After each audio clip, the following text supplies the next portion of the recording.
Chelsea Football Club since takeover have been nothing but preposterous on the pitch. I think we can all agree on that. And now there are Cobham graduates' parents coming out with active disputes that the club only cares about the money and not the club itself. I'll tell you the quotes. It is damning. The parent did not bite back. And this is for one of our best graduates at this moment in time. Then we've got massive journalists like Sammy Mockbell coming out and giving us an insight on the status of Mauricio Pochettino and how if Ruben Amorim is interested, they're definitely going to be exploring. And finally, the press conference of Mauricio Pochettino regarding Chelsea versus Spurs tomorrow. Guys, we've got 14 injuries. 14! 1-4. It's absolutely mind-boggling. And it will blow your mind at how relaxed Pochettino is, what he said in the press conference, and I'm not gonna lie to you. Some of you are gonna get triggered about how friendly he was about what he said about Spurs. Let's get into it. Let's break this down. It's going to be an informative video. You made it this far because you're clearly enjoying it.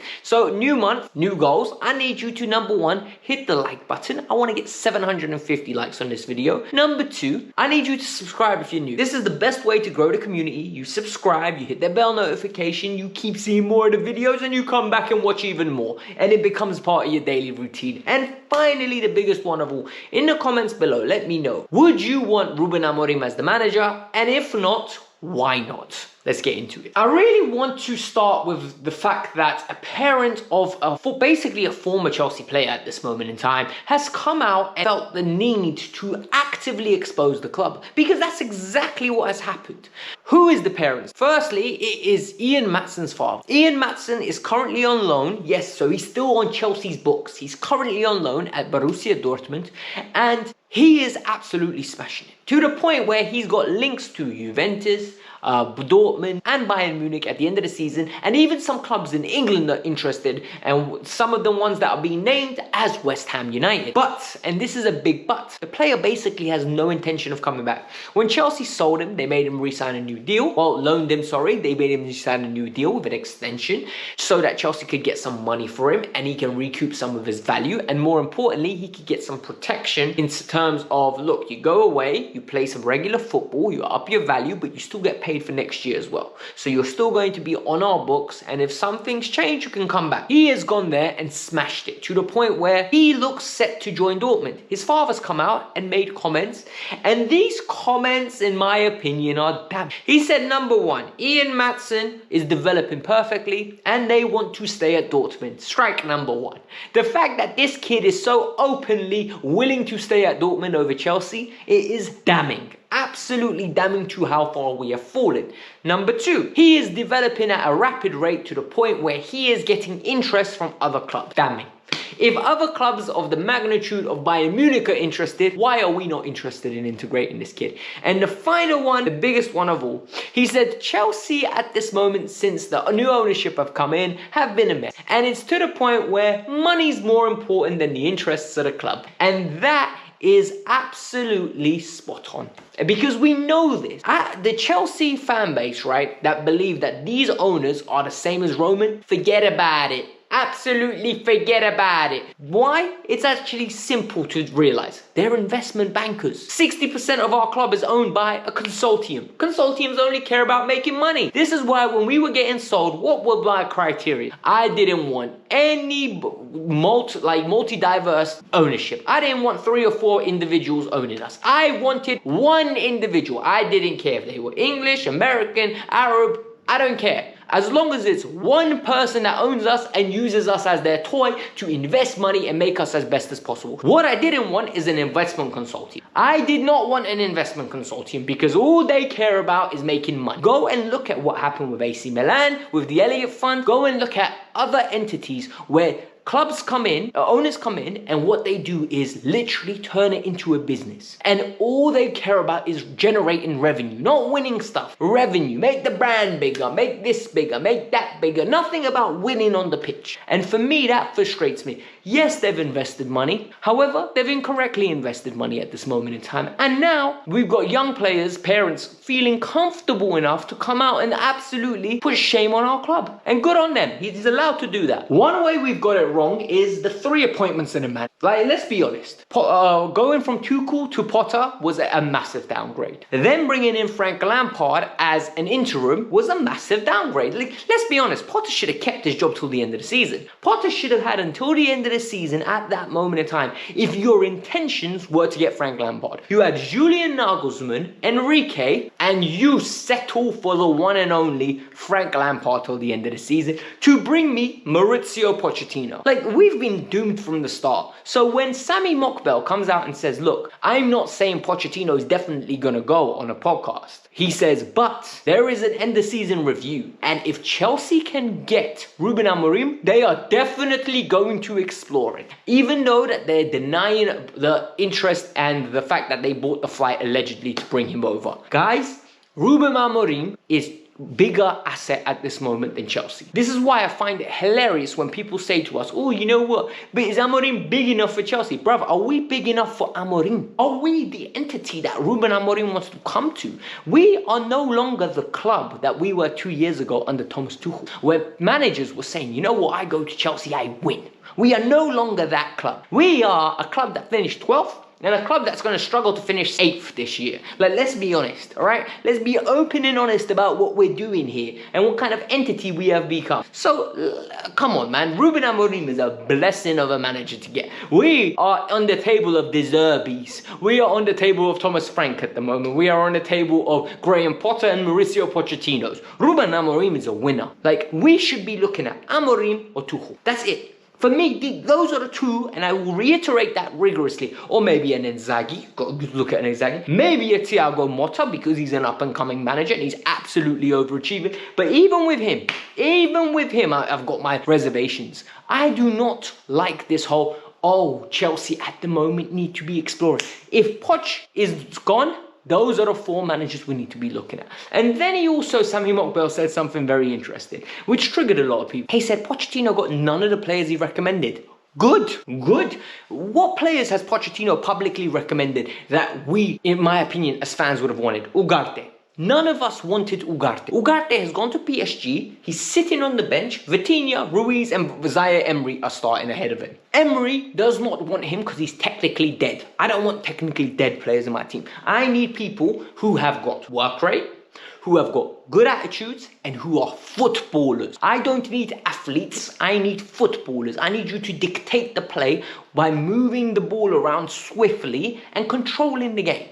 I want footballers. I don't only want athletes. Then Viega went to Saudi Arabia. I didn't want that player. Why on earth would we want a mid-table Mason Mount? We literally got the La Liga Mason Mount. Why would I want that? No, thank you. And then the other person that Chelsea were basically on the verge of getting, and Poch said no, Vlahovic. Vlahovic would have got Lukaku off the books. We would have paid 35 million and got a banging strike. He didn't want it. He said he's not good enough, doesn't press enough. What kind of talent ID does this man have? No thank you. Under no circumstances should Pochettino be allowed to pick his own players. And anyway, he is a first team coach. I genuinely think these managers need to understand. You are there to coach who you are given. You're not meant to have an opinion on who you sign. The theory that the manager decides who the scouts are, who the players we buy, everything from head to bottom at a club needs to stop. Your job is the first team and transitioning players from the academy to the first team, right? So you need to be liaising with the junior teams to understand who's good, who's coming in, and who's going to play in my team. You're not in charge of who we're buying, why we're buying them, and how much we're paying. Your job is to coach. We have sporting directors, we have scouts that are paid to go find players and do this. Klopp, horrible talent ID. Horrible talent ID. Tuchel, horrible talent ID. Great manager. Absolutely great managers. So enough is enough, man. I hate this whole rhetoric. Oh, he didn't give the manager what he wanted, so he's about to fail. No, how about you do your job and coach? How about you get more out of the players that you have? Now on to the press conference. And the press conference for me was very interesting today because Chelsea are playing Spurs and this is meant to feel like a big game. However, it doesn't. And one of the reasons it doesn't is Chelsea have got 14 injuries. And Pochettino basically says, look, we evidently have a problem. We trust our medical staff. We've got a good medical staff, but instead of taking players off the list, we're going to add 2 more players on the list. So it looks like since the 12 that we had for the last game, now it's 14, and Thiago Silva and Disasi have both joined that list. It is absolutely ridiculous. And let me put this into context for you. I have to write this down, by the way, guys, because it blew my mind, right? 14. And you know what? If there's some of them are kids, I would say, you know what? Maybe some of them are kids. But no, they're not kids. We got the second choice goalkeeper out in Sanchez. Right back, we got the first and second choice in recent Gusto out. Mad. Centre back, we've got the first choice, second choice, third choice, and fifth choice. The only two fit players we have are Badiashile and Chala. We got the second choice left back out. We only have Cucurella as the first choice. Then in midfield, we've got the first choice midfielder out, the third choice midfielder out in Lavia, the fifth choice midfielder out in Ogochoku, the sixth choice midfielder in Khan. That is mad. So we only have Gallagher and Caicedo. Then we go into the wingers position. Left wing, Nkunku's out, Mudrik's the only fit one. Right wing, we've got Palmer and Noni that are fit. Raheem Sterling's out. The two first choice wingers are out at the start of the season. The assumption would have been Nkunku on one side, Raheem on the other side, and Palmer false nine. Bloody hell. This whole team is dismantled. Absolutely dismantled. Like, what are we doing? What kind of medical staff do we have? What is going on in training? Like, this has been happening all year. And now we've got a Spurs game. And it's absolutely blasphemous how we're going to get destroyed tomorrow. But Pochettino said there is a light at the end of the tunnel. Tomorrow, the kids are going to have an opportunity to prove themselves. And for me, this statement would mean a lot if Pochettino's already been integrating some youth from the Cobham graduate, or some of the talent like David Washington or Diego Moreira or Whisper that we signed from Jamaica. But he hasn't.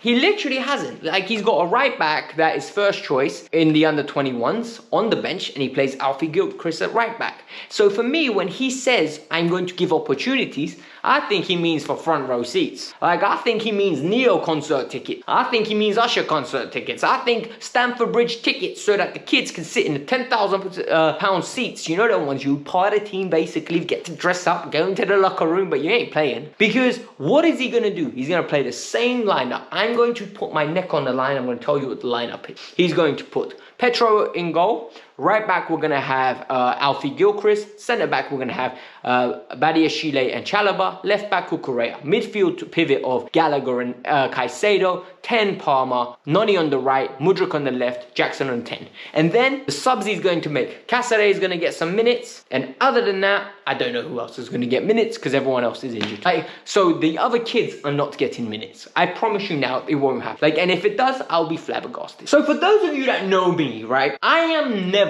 the guy that's a passion merchant, right? I care about the club a lot. However, I like thoughts over feelings. I like to think through stuff rather than act on them through feelings, purely based on the fact that I think when you go, oh my god, proper Chelsea, you have to run for the badge, it's worrying for me. Like, I think you're not thinking about it long term, you think about it in the moment, in the now. So for me, when Pochettino was asked about his time in England, because it's going to be his 400th game, it was a little bit alarming with how much pleasure he spoke about his time at Spurs, which makes sense because he's a legend at Spurs. Like, he hasn't won anything there, but for them, that was their holy grail. And what was evident was he spoke about how his wife and Jesus, or I'm guessing is one of his assistants, persuaded him to take the job at Southampton. They went there, they smashed it, they went to Spurs, and he talked about his Spurs time in glowing lights. Like, he was saying how they've built a team in a year and a half, then all of a sudden they were competing, they nearly won a trophy, Champions League final, and for him that was the pinnacle of what he achieved. And he kept referring to them as we, and I'm listening to this and I'm like, and it hit me, you know? Bro, you're never going to be Chelsea's gaffer. Like, as much as we could win stuff with you, you will always love them. They're your first true love, big man. They're the team that has made you proud to be a manager in England. And when he spoke about us, he's like, it's an exciting project. He always refers to we as the team that he's with, the alignment of the team that he's with. And for me, that is a problem. Like, I think why we loved Mourinho, why we loved Conte, why we loved Tuchel. Bro, it was us versus them. Straight away. It was literally us man versus you man. And it doesn't matter. If you're not Chelsea, you're gone. And under Poch, I don't feel that. I feel like Poch is too reasonable and too loyal to the people that helped him in the past. And for me, I think that's a problem, and that's what's stopping him building a relationship with the fans and us integrating and losing. Because if he starts winning more games, I don't think that changes. I think the minute he starts losing again, he's Spursy. And I said that when we were appointing him. I don't like this appointment purely based on the fact that the excuse is always there. He's Spursy, isn't he? He ain't one of us. He is so proud of what he done at Spurs. He talks about them like they're still his. You know what I mean? And for me, that's a problem. I don't know whether it is for you. Do you think I'm overthinking? Do you think I was unfair at his comments? Because I think the way he spoke about it, you need to go and see. It was like, we, like, brother, you're not speaking French anymore, man. Like, stop it. But it is what it is. This was the Kavkas View. Tomorrow's game, there will be a review. I don't know how the game's going to go. I think we're going to get smashed. I can't lie to you. I don't see a way Pochettino keeps his job at the end of the season. And if Ruben Amorim comes in, so be it. If we have to lose, we have to lose. I hope we don't. I don't see how we beat this Spurs team. They've got something to fight for. We have got 14 injuries. Do you understand how mad that is? 13 first team injuries. But it is what it is. Hit the like button, subscribe to the channel. Let me know your thoughts. Peace out. I'm out. Have a lovely day.